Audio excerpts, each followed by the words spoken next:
So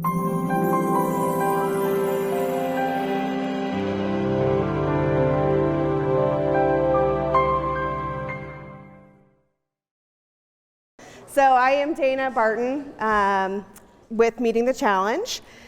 We are an accessibility consulting firm. And so just to kind of give you an idea about what we do, we help a lot of municipalities, including some in this room, with self-evaluation and transition plans. These are required for any state or local government entity, and we work with these entities to develop their plans.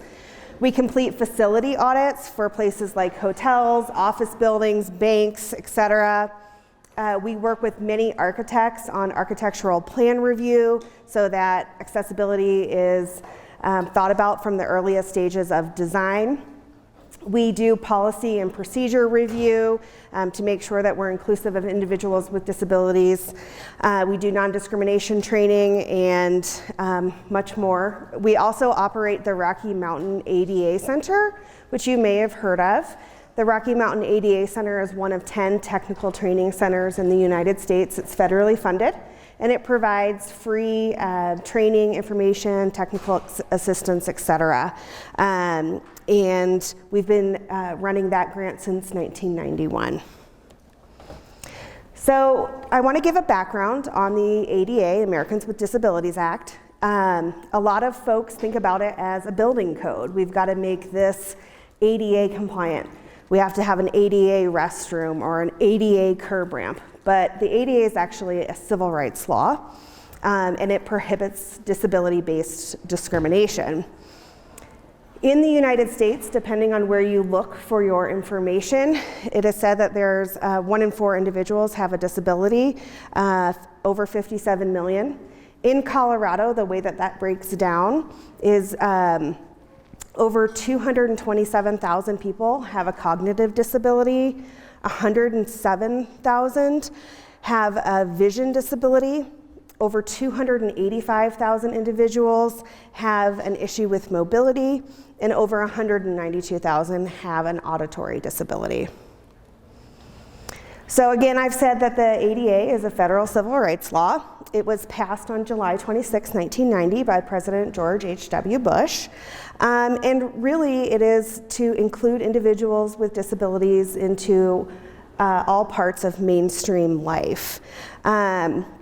It was a sweeping legislation that allowed people to have Braille menus when they go to a restaurant, to have access to a service animal, to be able to make a reservation at a hotel like this and have a room that's accessible to them. What makes the ADA a little bit tricky is that it's descriptive, it's not prescriptive. So the ADA tells you kind of what you need to do, but it allows everyone here to make the decisions on how they get to that point. And it couldn't have been as comprehensive if it didn't allow that. So there's a lot of leeway as to how you are able to come into compliance with the ADA, and that's what we want to talk about. So to get started, there are 5 titles of the Americans with Disabilities Act. Title I covers employment, and it is regulated by the EEOC. Title II covers state and local governments, and it is enforced by the Department of Justice. It also includes public post-secondary education.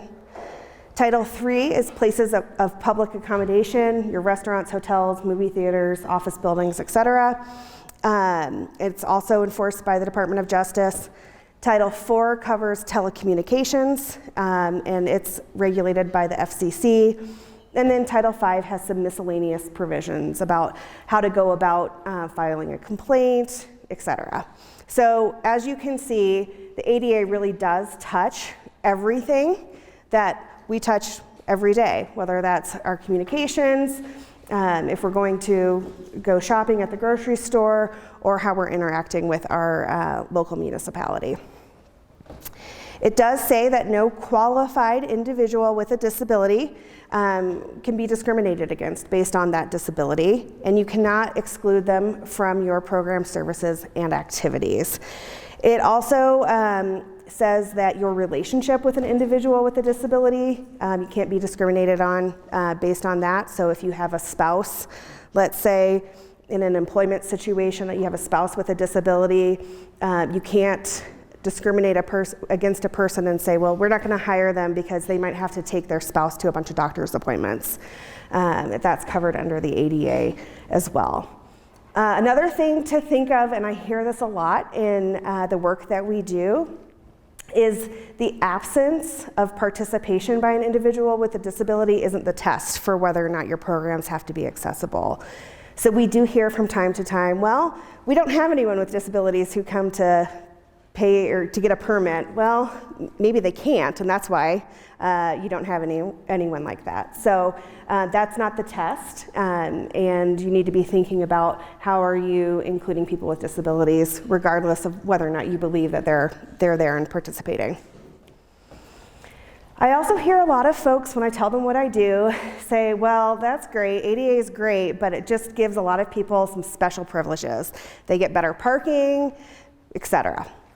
So I like this image that we have here to kind of explain the ADA on equality versus equity. So in the first picture here on your left, we have 3 individuals who are standing on boxes, looking over a fence into a baseball game. They've all been treated equally. Every person has been given 1 box. However, not every person can now see over the fence. In the second cartoon image there, we've made a little modification to our box distribution policy, and the person in the yellow pants, he doesn't need a box to see over the fence. So we've moved his box. The person in the middle has 1 box, and the person on the very far right has 2 boxes. Now they all are able to peer over the fence and watch this baseball game. Now, if a home run ball is hit, it doesn't mean that each person is going to catch that home run ball, but we've treated them with equity and they all have an equal opportunity to catch that ball now. So that's what we're, kind of the difference of what we're thinking about when we're talking about the ADA. So for the purposes of PREMA, we're going to be focusing mainly on Title II entities, state and local governments. And as a Title II entity, these are the things that are required of you as it relates to the ADA. So you must provide equal opportunity. Again, that doesn't guarantee equal results, and we've just talked about this.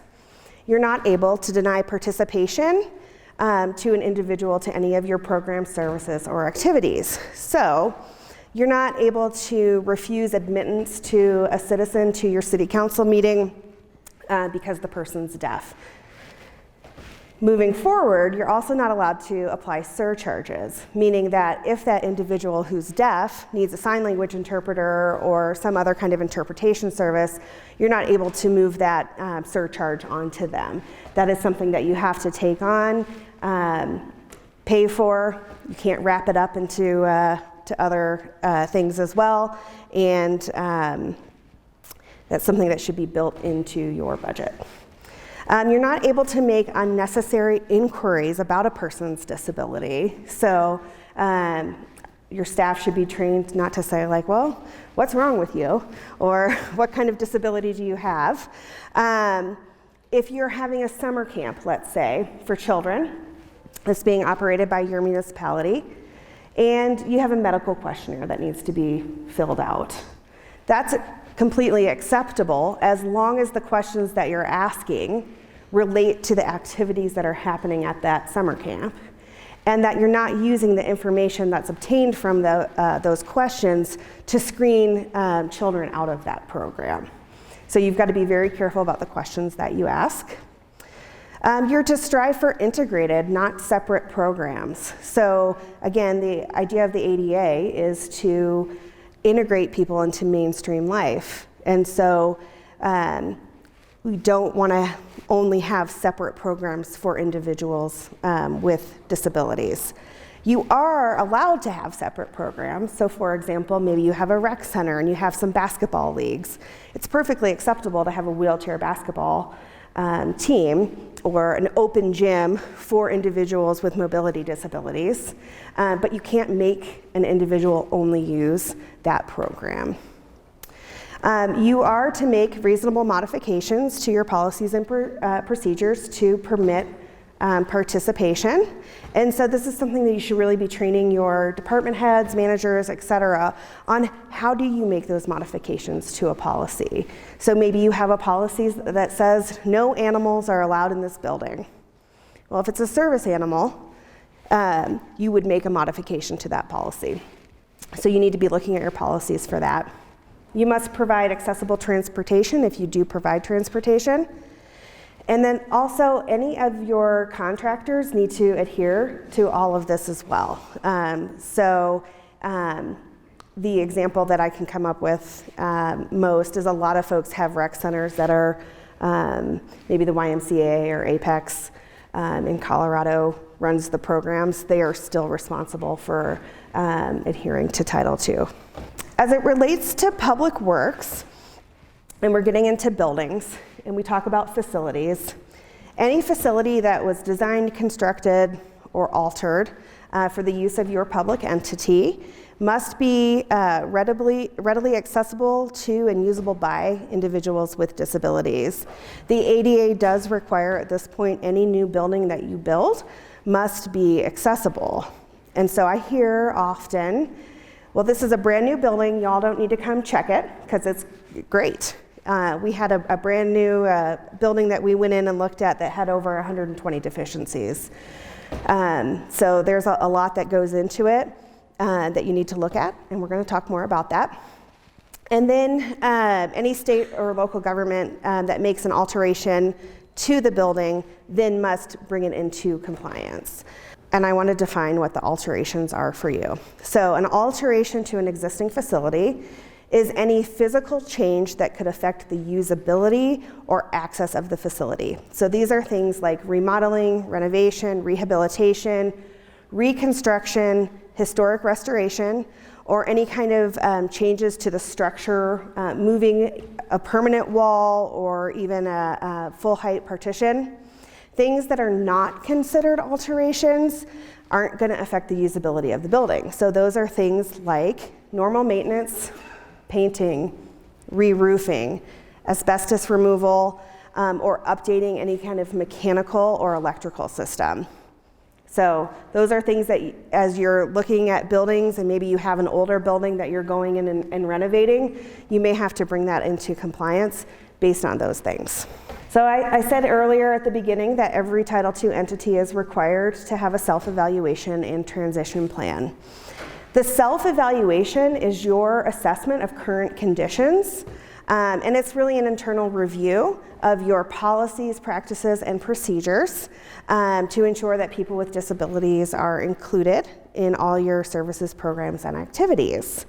So once you kind of identify how you're running your programs, how you're offering services, you're reviewing those policies, you may change some of your policies, review that. The next part is really looking at the location of where those programs are to make sure that people have physical access. In the self-evaluation, you are also evaluating any kind of communication barriers, and we're going to talk a little bit here as we go on about website and communication, but this is also, again, interpreters, closed loop systems, etc. This is how we break down the self-evaluation. Again, first, we're looking at policy and program assessments. We also take some time to talk to management and the staff to understand what do they know about the ADA. And oftentimes we find out that some folks don't maybe know how all their programs are running, or a program's running in a building that we didn't know it was running in. Y'all are busy and a lot of things are happening, things are evolving in your communities, and so we're trying to gather that information to make sure that we've looked across every program. We do complete website assessments. Websites aren't mentioned in the ADA specifically because in 1991, when this was going into effect, I don't think anyone realized that we would all be walking around with a computer in our pocket, right? So, but we have seen the Department of Justice talk specifically about websites recently.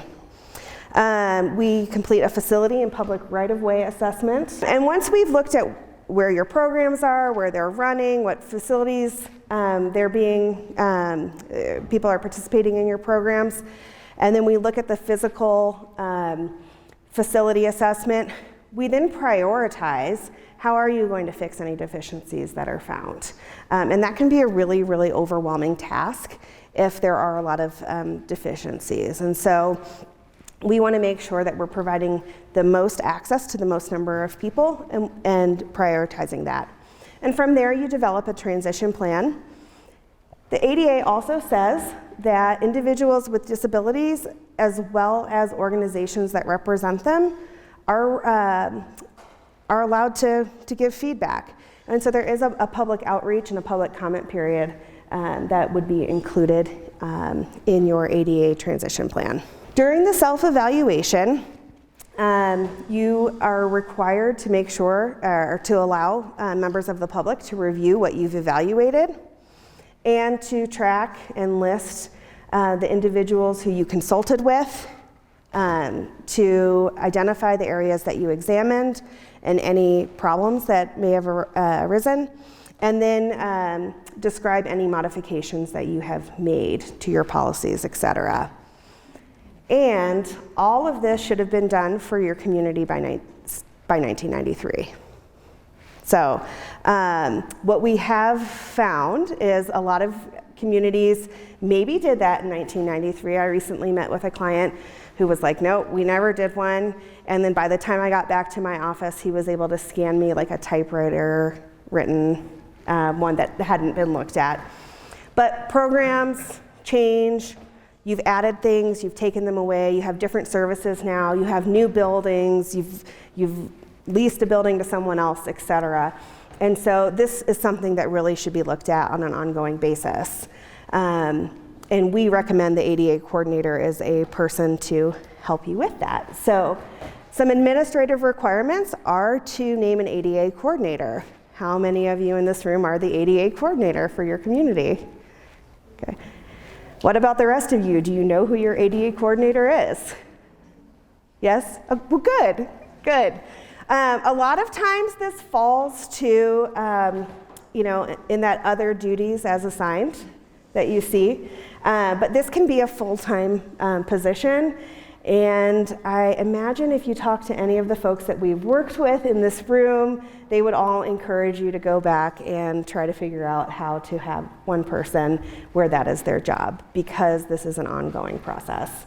Another requirement, administrative requirement of the ADA is to adopt a policy for non-discrimination and also make that public, make sure it's posted in several places, make sure it's on your website, etc.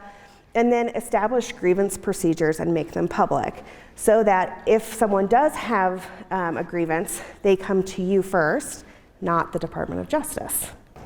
I have seen several municipalities in Colorado who on their website say, if you have a problem, contact the Department of Justice. I imagine that your insurance companies would rather have you try to figure it out with that person first, rather than trying to negotiate that with the Department of Justice. So if there are just a few things that you take away from this, start here. Make sure that you've got a way for people to contact you if they do find something and they need an accommodation. I'm going to talk a little bit about website accessibility here, and I'm going to talk specifically about Colorado as we move forward in the presentation. But especially over the last few years, websites matter.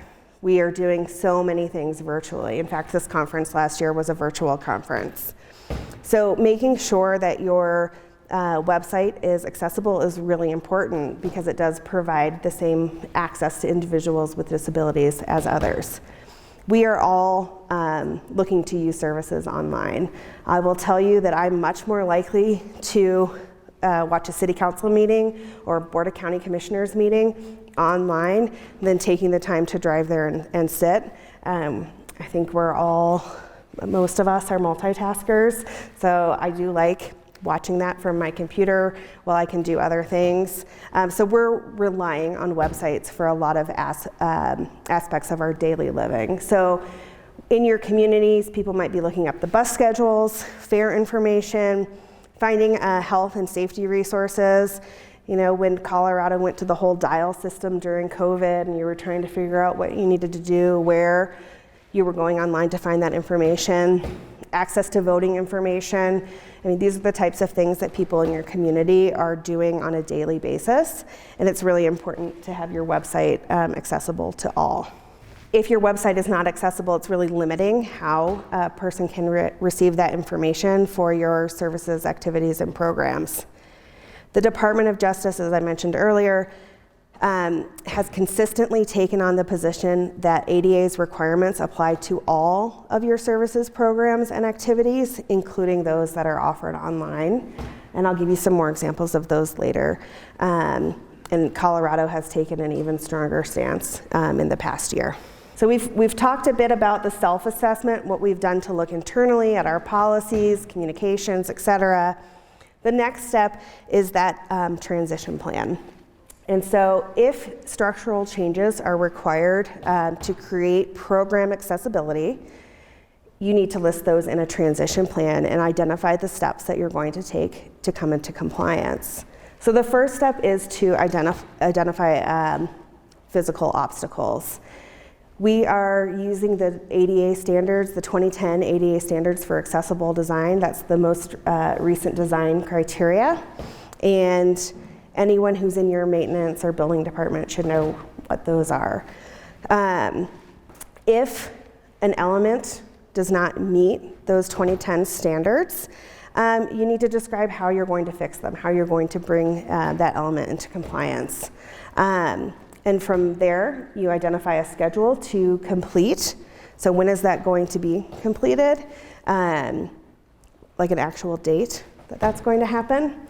Who is responsible for making sure it gets done? And then again, that opportunity for the public to comment. This is an example of what a spreadsheet could look like as you're identifying those. So you're going into each room. For example, this room, you would then identify on the door, there's 20 different things you can measure in a door. All of those get measured. It can be intense. I heard a little like, that's crazy. I know, who knew, right? So, I mean, the push force, the close, how fast it closes, how the handles are, how far does it open into the lobby out there, et cetera.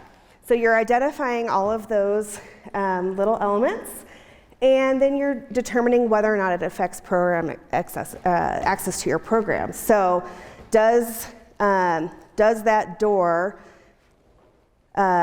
swing out into where the public is walking? Would a person who uses a wheelchair be able to open that door? Do they have to come into this room to use your program?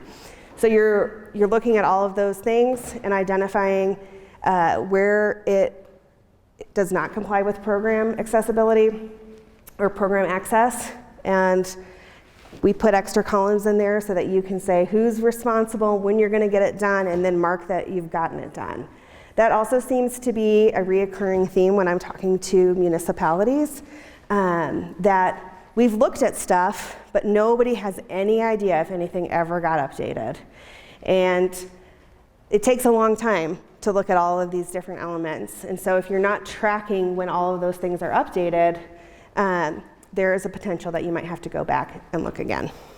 So again, facility access is required for any new construction or alterations. 1991, 1992, existing facilities were required to come into compliance with the ADA. So if it was a building built in 1986, you needed to have it updated by 1993. And If it's been built since 2012, everything has to be compliant. I'm going to talk a little bit about where there's some leeway there. But for anything that you're building in your community, I really just encourage you to think about accessibility from the very earliest stages of design.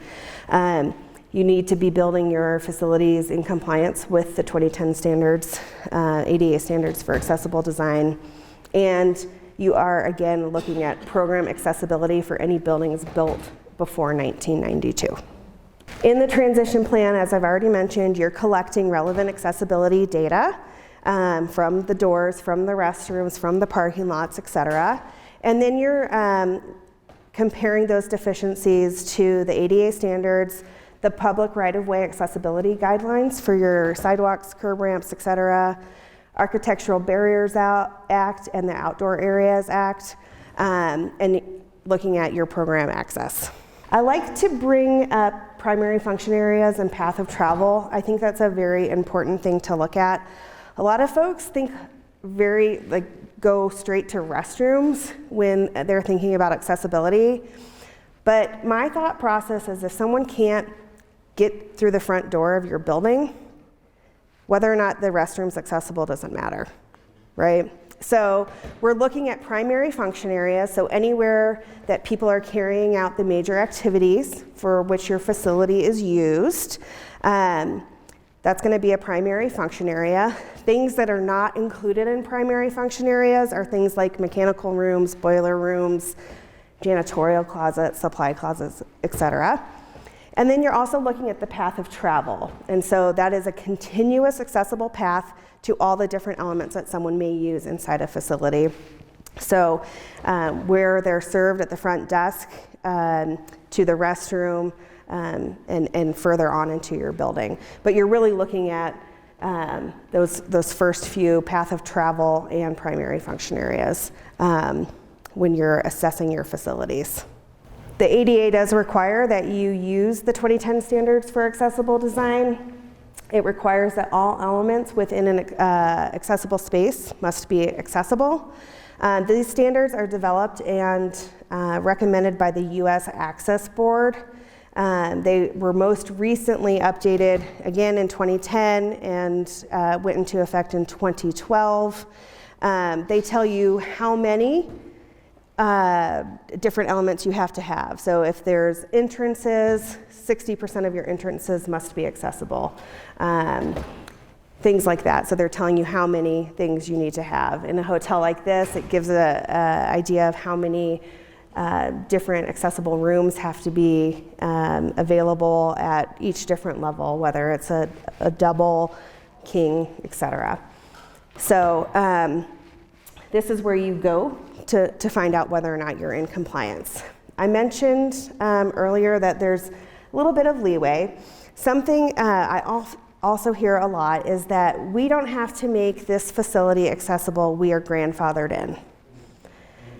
The ADA has no provision for grandfathering. Like the word grandfather doesn't exist anywhere in the law, but people like to say it a lot. The ADA does, however, have a provision for safe harbor. And so safe harbor means that if you brought your facilities into compliance in 1991 to 1993, and you haven't touched it, you haven't done any of those remodeling, moved a wall, moved a toilet, any of those things, that until you make those renovations, you have safe harbor to not be in compliance with 2010 or 2012 standards. That's 32 years ago. We've moved a lot of walls and toilet stalls, et cetera. So it's hard to find that, and if you don't have that noted someplace in your community or in your municipality, it's really hard to say, oh, this restroom has not been touched since 1992. So that's something that you have to take into account as well. Of course, there are other standards and codes that you have to think about. I'm going to say it again, the ADA is a civil rights law, it's not a building code, but sometimes we do have local building code requirements that conflict with the ADA standards. And so when this happens, the standard that prevails is the one that provides the greatest access to individuals with disabilities. And it's taken into account on an element by element basis, not by an entire building. The International Code Council has really updated their building codes to match ADA in most cases. Again, there are some variations. The International Building Code is updated more frequently, and so they're a bit more progressive in providing access, and the ADA has more overarching requirements. So once you have looked at all of your facilities and you've determined where things might be out of compliance with the ADA standards and building code and all of this, and you have to determine how you're going to fix things. I'm not going to say the community, but we did recently, in the last couple of years, work with a community that we found $217 million worth of things that needed to be fixed. And I tell you that not to scare you, but just because I want to be realistic on what this looks like. Now, this wasn't only facilities and parks, this was also their public right-of-way, their sidewalks, curb ramps, etc., right? So that makes it maybe an easier pill to swallow, but I don't think anyone in this room has a $217 million budget to fix things next year, nor would you have the staff to be able to do that. So you have to prioritize what does that look like and determine a priority level. Looking at facilities, again, that program access. When we go through, we're also looking at how much will it cost to fix these things. Some folks have their engineers do it. But that way you can budget. If you know, a lot of people over the last 24 hours have told me how much they have in their budget each year for ADA improvements. And so maybe you look at that and say, these are the projects that we can do year by year.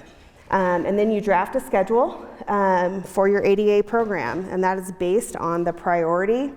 I would say that a small discontinuity in the sidewalk in front of your city hall has a higher level of priority than a curb ramp that has an excessive slope at 8% on a cul-de-sac in a quiet subdivision, because you're going to affect more people in front of that city hall. So you're going to look at available resources. We have another project that's not with a municipality, but has been dealing with concrete.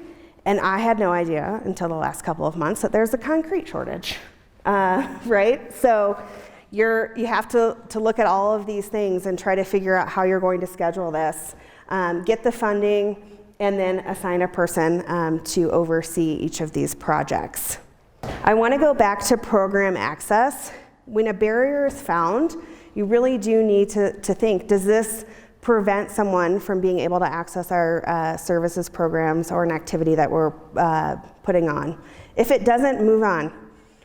We'll get that fixed later. If it might, we're going to get more information. Where is this activity? Could we move it to a building that's more accessible, etc.?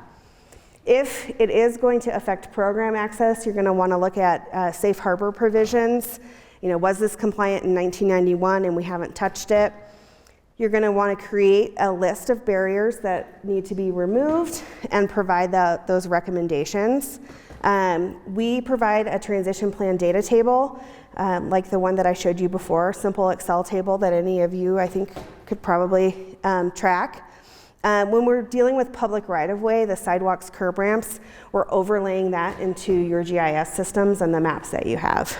And I want to give you an example of that. The ADA considers your sidewalks a facility or a program that your municipality offers. So that is a program. The sidewalks are a program. However, different than the 2010 standards for accessible design, there are not established standards for what that looks like. Instead, we're using the public right-of-way accessibility guidelines. These are recommendations put forth by the U.S. Access Board for what an accessible sidewalk, curb ramp, etc. would look like. Some states have adopted PROAG as what needs to be what you need to have to be in compliance, and the Department of Justice in many of their settlement agreements have said that communities do need to come into compliance with PROAG. When we are looking at the fixes that need to happen, we tend to prioritize around covered entities, so your transit facilities, schools, your public buildings, et cetera.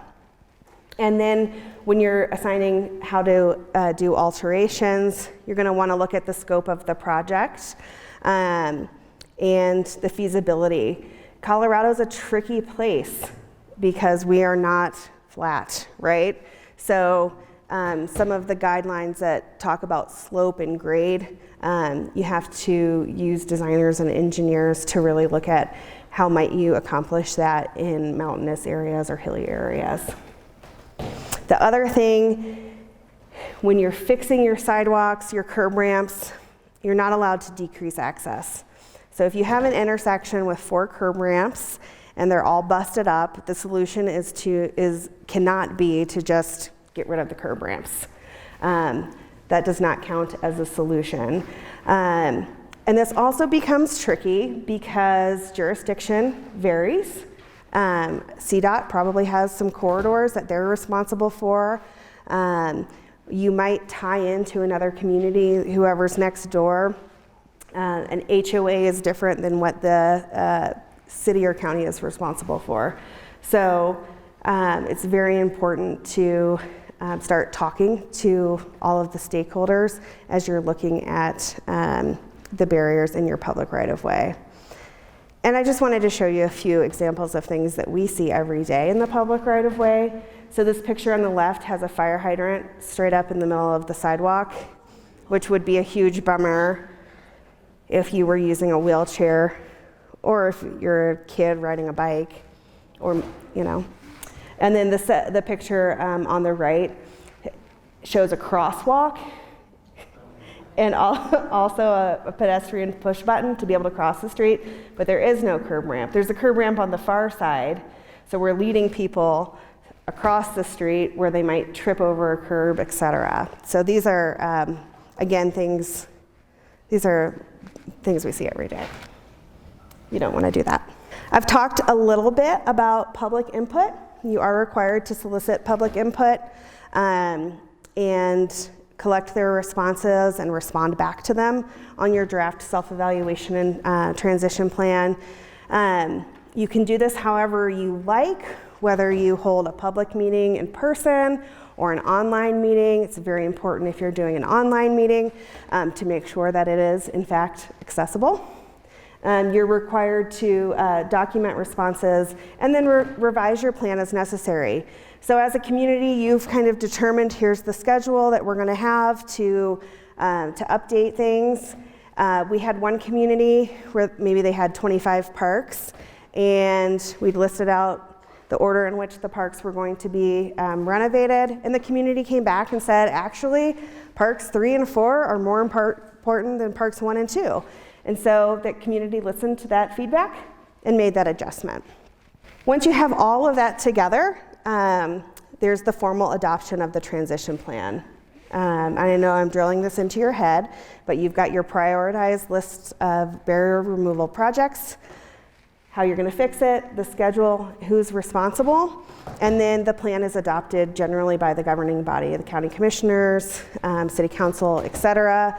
This is an important step so that as the ADA coordinator, when you're going back and saying, I need this in my budget, that they understand the lengths that you've gone to really collect that information, to listen to the public, and how you can get on track with your compliance. A lot of times saying these we need to be accessible for people with disabilities isn't enough, so here's a little bit more information about safety. Between 2010 and 2019, drivers struck and killed over 53,000 people while walking throughout the United States. That's more than 14 people on average per day, and I imagine that you don't want that to be in your community. When you have sidewalks and curb ramps that are not accessible, or you can't ride, walk, whatever on them, you're opening yourself up to this liability. The number of people struck and killed each year has grown by 45% between 2010 and 2019. I'm sure we can all probably figure out why that is. We're distracted drivers, right? And people with disabilities have a significantly higher risk. In fact, they're 38 times more likely to be struck and killed by a driver. So that's something to keep in mind if you need some fuel behind your fire as to why you should get this done. I've talked a little bit about the Department of Justice. So people can file a complaint to the Department of Justice and say, this community is not accessible, I've been discriminated against.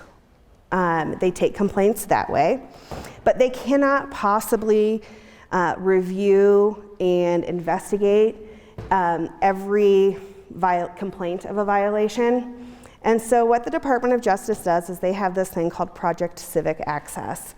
And this is their way of going into communities and determining whether or not they're compliant with the ADA. They've been to all 50 states, Puerto Rico as well, DC, and they spend a few months there and start picking out things that aren't compliant within your community.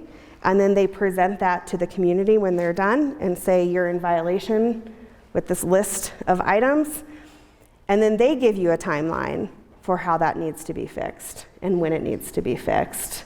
And you're held to that. And oftentimes they also want you to come and have a self-evaluation and transition plan updated. So a lot in Colorado, they've looked at City and County of Denver and Trinidad for whatever reason. There's no rhyme or reason to what communities they go to. A lot of times I do think it's because of tourism in that community, maybe a university, et cetera.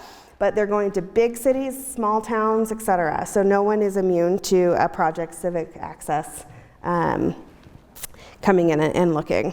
They basically stopped during COVID. They've had one settlement agreement that's been published since restrictions have lightened. 226 agreements from 99 to 2018. And as I mentioned earlier, we're going to talk a little bit more about websites, but 137 of those 226 did also take a look at the website. So that's a very important thing. And to give you some further information, the city of Killeen, Texas was the most recent to be hit with a Project Civic Access settlement agreement. And as part of their agreement, they are required to retain an independent consultant approved by the United States who is knowledgeable about accessible website development, Title II of the ADA, and WCAG, which is Website Content Accessibility Guidelines, to evaluate the city's website and any proposed online services for compliance with the ADA, et cetera. And this is something that they have to keep track of. So you can see they're really looking at websites. In Colorado, in 2021, we passed House Bill 211110. And this prohibits public entities from exclusion from participation or denial of the benefits of their services, programs, or activities based on an individual's disability or otherwise subjecting an individual with a disability to discrimination. So this applies to any state or local government, any department, any special district, basically anything. So not just your city's website, but the police department's website. Not just your city's website, but your Parks and Recreation website. You need to be in full compliance by July 1st of 2024. I did have someone mention this to me earlier, a question about a plan that must be submitted to the state. That is only for the actual state agencies. They all have to submit a plan. The Office of Information Technology here in Colorado is providing resources and training on these standards and suggestions of tools that can help with accessibility, but ultimately it's incumbent upon the state or local government agency to make those changes. And basically, it's not just your website. It is any kind of digital accessibility. So you must be compliant for any online content. So internet or intranet, if you have a SharePoint file, a lot of us are using Teams, everything that you have in there must be accessible. This is any of the text that you publish, any links that you have. I feel like someone last night told me they have like over 2,000 broken links on their website. That's gotta be remedied quickly. Any images, forms, PDFs, documents, and any embedded third-party applications, meaning if you've got YouTube videos, you can't just say, well, YouTube should be accessible. You need to make sure that it is, in fact, accessibility. In Colorado, it is now a civil rights violation for any government agency to exclude people. This means that they are able to file for injunctive relief, monetary damages. This is different than the ADA. The ADA doesn't provide monetary damages to individuals with disabilities. You just have to fix the things. Now in Colorado with your website, an individual could be able to get $3,500 per error on your website starting July 1st of 2024. We have yet to see how that will play out in the courts, but it's out there and I want you guys to know about it. It also relates to all technology, hardware, and software, public-facing and internal. So any software that you use for your employees. I know our company uses Paylocity for paychecks. We have a customer relationship management software. All of those things for state or local government agencies in Colorado must be accessible. Digital signage, kiosks, etc. All of that is included. So your requirements are to implement the sections of the plan from House Bill 211110 and be in full compliance with the website content accessibility guidelines, 2.1 AA guidelines. There's a whole list of these guidelines. When you're creating and publishing any online material and content. So I've already mentioned this, but monetary damages, a fine of $3,500 payable to the plaintiff, who does, I have found out, does need to be someone in the disability community, but I've yet to hear back on whether or not that has to be a resident of Colorado. This could be someone who's sitting in North Dakota or Florida looking at your website. So there's a lot of liability with websites right now. And so with that, like cheery information, I'll take your questions. Yes. So earlier on you mentioned construction and alterations to buildings. Yes. Over COVID, we kind of had some of our buildings shuffled around to just whatever, to adjust to the new work environment. Mm-hmm. Say we have like a 3-story building. If the second story was altered or adjusted, do we need to look at that entire building, or are we okay just looking at that second floor? You're just on that second floor. Are you from Boulder? No. Yes, I am. You're all set. We just finished your plan and helped prioritize what that looks like, including those renovations there. Yeah. $217 million keeps playing in my head. Yes. Where do you suggest an entity starts eating that up? One bite at a time. So the question is, I said $217 million. Where do you even start? You start where you have the most people using your facilities. You also are going to want to look. The big portion of that is the sidewalks, right? So every community, I imagine, has a master plan or has a CIP program. So where can we overlay ADA renovations with what you already have planned. If you're doing a mill and overlay of the street, you've actually already triggered fixing the sidewalks and the curb ramps. If you're just doing, the word now escapes me because I'm not an engineer, but where you're just like filling in cracks and stuff, that does not trigger the compliance. In Colorado Springs, we were not part of this, but this is just my experience as a resident in Colorado Springs. People were so fed up with the potholes, probably about 8 or 9 years back, that the city passed a bond initiative to fix the potholes. But when they did that mill and overlay, it also did trigger, again, the sidewalks and curb ramps. And the city's been really transparent about this is your 2B dollars being spent to fix these things. So a bond initiative, I think, is a good idea. And again, I had nothing to do with this, but Colorado Springs did a really good job with that. I also don't know what's going to happen with the IIJA funds, but I mean, the bipartisan infrastructure bill, or law, the bill, has billions and billions of dollars that are going to come to Colorado. And if you've identified projects to make your facilities accessible, that's written into, they want to see accessibility projects, you're probably more likely to get that funding. But that's a great question. What other questions do you have? Well, I must have explained it all. But you've got my contact information. If questions come up, we are happy to help you. The Rocky Mountain ADA Center, again, is a great resource with free information. They've got about 25 online free self-paced classes, and that's a great place to start. So thanks for your time today.